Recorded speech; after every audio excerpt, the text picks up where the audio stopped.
Madame la présidente, monsieur le ministre, mes chers collègues, ce qu'on a trop longtemps tondu en caniche, cela garde encore une mâchoire de loup.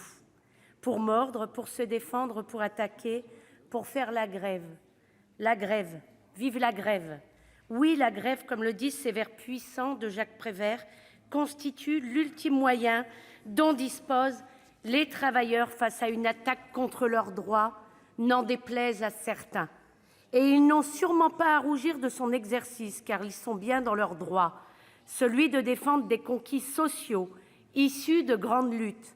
Aujourd'hui, ce sont nos retraites qui sont remises en cause par le patronat avec l'appui du gouvernement en place.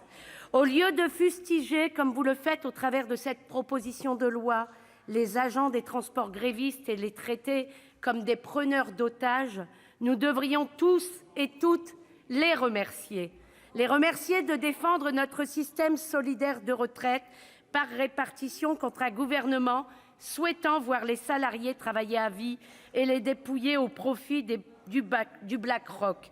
Les remercier de permettre par la grève de faire la lumière contre ce projet de réforme des retraites en imposant un temps de débat populaire quand le gouvernement impose l'accélération du processus législatif, les remercier de défendre nos services publics contre le désengagement de l'État et la privatisation qui entraînent la dégradation du service et les difficultés quotidiennes de nos concitoyens pour se déplacer. Votre proposition de loi est en ce sens totalement hors sujet, mais aussi extrêmement dangereuse. Hors sujet d'une part, car l'objectif affiché dans le titre de votre proposition, c'est assurer l'effectivité du droit au transport, est en total décalage avec le contenu de votre proposition, qui est une fois encore de restreindre le droit de grève des agents des transports publics. Devons-nous encore vous rappeler que l'effectivité du droit au transport, si cher à vos cœurs, vous l'avez enterré vous-même en votant toutes les lois du démantèlement du service public. Je ne reviendrai pas sur l'inconstitutionnalité d'un tel dispositif, allant même jusqu'à proposer de réquisitionner les grévistes, comme l'a si bien démontré ma collègue Éliane Assassi. Mais je souhaite insister sur un élément fondamental qui nous oppose. Notre conception du service public des transports n'est sûrement pas le même que le vôtre. Nous nous battons aux côtés des agents des transports publics et de leur organisation syndicale pour un véritable service public de qualité et de haut niveau pour tous les usagers. Je vous renvoie à ce titre au débat sur la réforme ferroviaire qui nous a opposés sur ces bancs. Lutter pour un véritable service public nécessaire d'abord de revenir sur les politiques de libéralisation et de privatisation de nos entreprises publiques de transport. Ensuite, il s'agit de redonner les moyens financiers et humains dans le secteur des transports, là où l'État n'a eu de cesse depuis des décennies de se désengager avec votre soutien.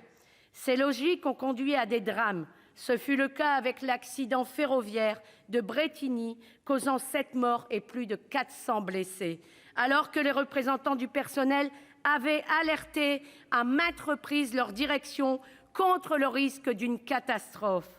Plus récemment, c'est un conducteur de train et des passagers blessés suite à un accident de TER intervenu en Champagne-Ardenne, parce que les moyens humains et techniques manquent à la sécurité ferroviaire.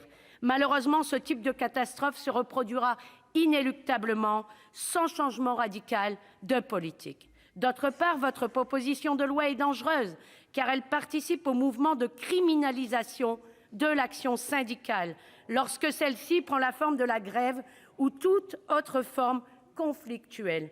En effet, je souhaite rappeler que dans le cadre d'une société capitaliste, le conflit est intrinsèquement lié à l'antagonisme d'intérêts entre capital et travail.